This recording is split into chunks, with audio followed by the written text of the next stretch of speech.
కేరళలో క్రైస్తవ సంఘాలు ఈ అక్కడ అంటే ఇంతకుముందు కూడా మనం మాట్లాడుకున్నాం.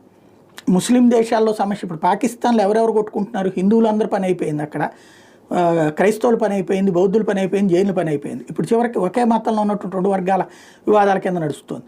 కేరళలో అలాగే హిందువుల పని అయిపోయింది, కానీ అక్కడ క్రైస్తవం ముస్లిం సమాజం ఇద్దరు ఉంటారు. అక్కడ 2026 అసెంబ్లీ ఎన్నికలకు ముందు సరికొత్త పరిణామం చోటు చేసుకుని కేరళలోని 17 క్రైస్తవ వర్గాల మద్దతు ఉందని చెప్తున్నటువంటి Christian association and alliance for social action CASA ఇప్పుడు ఒక పార్టీగా అవతరించడమా లేకపోతే బీజేపీ మద్దతు ఇవ్వడం అన్నటువంటి రూట్లో నడుస్తుంది.